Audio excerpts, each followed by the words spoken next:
Hi കൂട്ടുകാരെ, എല്ലാവർക്കും നമസ്കാരം. എല്ലാവർക്കും എൻ്റെ ഒരു കൊച്ചു വീഡിയോയിലേക്ക് സ്വാഗതം. അതുപോലെ തന്നെ എല്ലാവർക്കും ഹാപ്പി ന്യൂ ഇയർ കേട്ടോ. അപ്പോൾ ഞാൻ ഒരുപാട് നാളായില്ലേ വീഡിയോ ഒക്കെ ചെയ്തിട്ട്, ഒന്നിനും ഒരു മൂഡില്ല, അതാണ് സത്യം. അപ്പോൾ അതേ ഇന്നിപ്പോൾ മുറ്റത്ത് അടുപ്പിലാട്ടോ കറികളെല്ലാം വയ്ക്കണേ. ഇഷ്ടം പോലെ വിറകുണ്ട്. അപ്പോൾ എന്താണെന്ന് വെച്ചാൽ കുറച്ച് ചക്കക്കുരുവും ഒരു കഷ്ണം ചിരക്കയും 2 തക്കാളിയും 2 പച്ചമുളകും കീറിയിട്ട് വേപ്പിലും ഇട്ട് അടുപ്പത്ത് വെച്ച് വെള്ളം ഒഴിച്ച് കൊടുത്തു കേട്ടോ. ഒരു പുളിങ്കറി ഉണ്ടാക്കാനുള്ള പരിപാടിയാണ്. നല്ല പോലെ തിളച്ച് കഴിഞ്ഞപ്പോൾ അതിലേക്ക് മഞ്ഞൾപ്പൊടിയും മുളക് പൊടിയും കൂടി ഇട്ട് കൊടുത്തു. പെട്ടെന്ന് വെന്തിട്ടോ. ചിരട്ടയാണ് കത്തണത്, നല്ല ചൂടാണ്.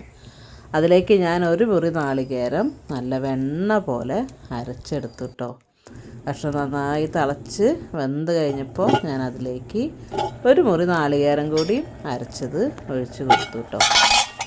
നമുക്ക് പെട്ടെന്ന് വയ്ക്കാൻ പറ്റുന്ന ഒരു കറി കേട്ടോ. ഉള്ള കഷ്ണങ്ങളൊക്കെ വെച്ചിട്ട് സാമ്പാർ കഷ്ണം വാങ്ങിച്ചാലുണ്ടായ കഷ്ണങ്ങളെല്ലാം കൂട്ടി ഒരു ഉടായ്പ് കറി എന്ന് വേണമെങ്കിൽ പറയാം. ഇതൊക്കെ മതി നമുക്ക് ഉച്ചയ്ക്ക്. അപ്പോൾ ആ നാളികേരം ഒരു മുറി അരച്ചത് അതിലേക്ക് ഒഴിച്ച് കൊടുത്തു.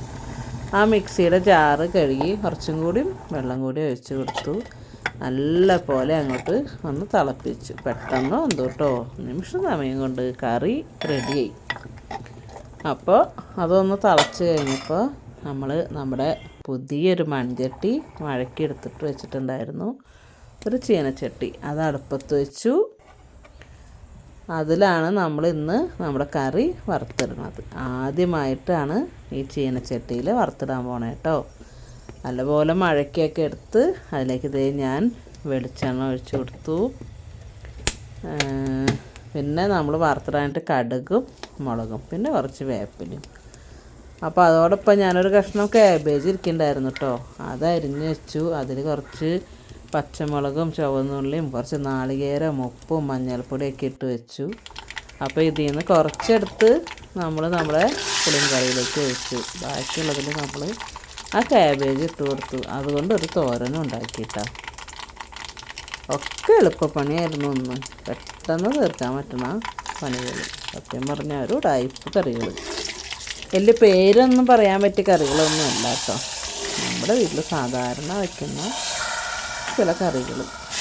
അപ്പോൾ അത് കടുകൊക്കെ പൊട്ടി കഴിഞ്ഞപ്പോൾ പകുതി എടുത്തിട്ട് നമ്മുടെ ചാറ് കറിയിലേക്ക് ഒഴിച്ചു കേട്ടോ. പകുതിയിൽ നമ്മൾ കാബേജ് ഇട്ട് കൊടുത്തു. അതൊരു തോരനാക്കാണ്.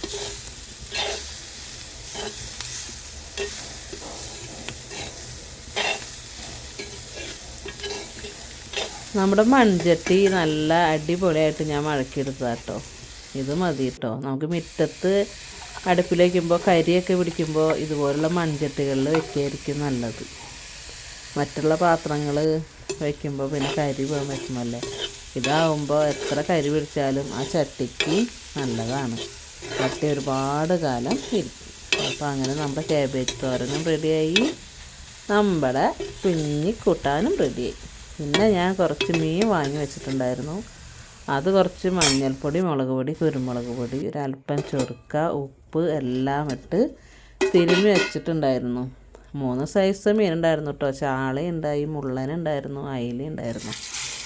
അപ്പോൾ എല്ലാം കൂടി മുളക് പുരട്ടി വെച്ച് അതും വറുത്തെടുത്തു കേട്ടോ. അപ്പോൾ ഇന്ന് എല്ലാം മുറ്റത്ത് തന്നെ ചെയ്തു. നല്ലോണം ഒരുപാട് ചകിരിയും ചിരട്ടയും മടലും വിറകെല്ലാം ഉണ്ട് കേട്ടോ. അപ്പോൾ അത് തീർക്കലും കൂടിയാണ് ലക്ഷ്യം. അപ്പോൾ എനിക്ക് ഈ വേനയ്ക്കെല്ലാം ചക്കി തീർക്കണം. മുറ്റത്ത് വിറകിൽ കത്തിക്കാൻ നിങ്ങൾക്ക് ഇഷ്ടമാണോ? എനിക്കെൻ്റെ കുഞ്ഞുനാളിൽ മുതൽ ഈ അടുപ്പിൽ ഇങ്ങനെ ഓരോന്ന് പാചകം ചെയ്യാൻ ഭയങ്കര ഇഷ്ടമാണ് കേട്ടോ. ഇപ്പോഴൊക്കെ അല്ലേ ഈ സ്റ്റൗവും കാര്യങ്ങളും. പിന്നെ ഞാനെൻ്റെ മക്കളൊക്കെ കുഞ്ഞു കുട്ടികളായിരുന്നപ്പോൾ എനിക്ക് ഒറ്റയ്ക്കായിരുന്നു. അപ്പോൾ അവരൊക്കെ നോക്കിയെടുക്കാനും ഒക്കെ ബുദ്ധിമുട്ടായപ്പോഴാണ് ഞാൻ ഗ്യാസ് അടുപ്പൊക്കെ വാങ്ങിയത് കേട്ടോ. അടുപ്പിൽ വെക്കണത് എനിക്ക് കുഞ്ഞുനാൾ മുതൽ ഭയങ്കര ഇഷ്ടമാണ്. അപ്പോൾ അങ്ങനെ എല്ലാ പണിയും കഴിഞ്ഞു. ഞാൻ കുറച്ച് ചോറ് എടുത്തുണ്ട് കേട്ടോ. അപ്പോൾ ഇത്രേ ഉള്ളൂ ഇന്നത്തെ പാചകം. അപ്പോൾ അടുത്ത വീഡിയോ ആയിട്ട് കാണുമ്പോഴേക്കും എല്ലാവർക്കും ഗുഡ് ബൈ.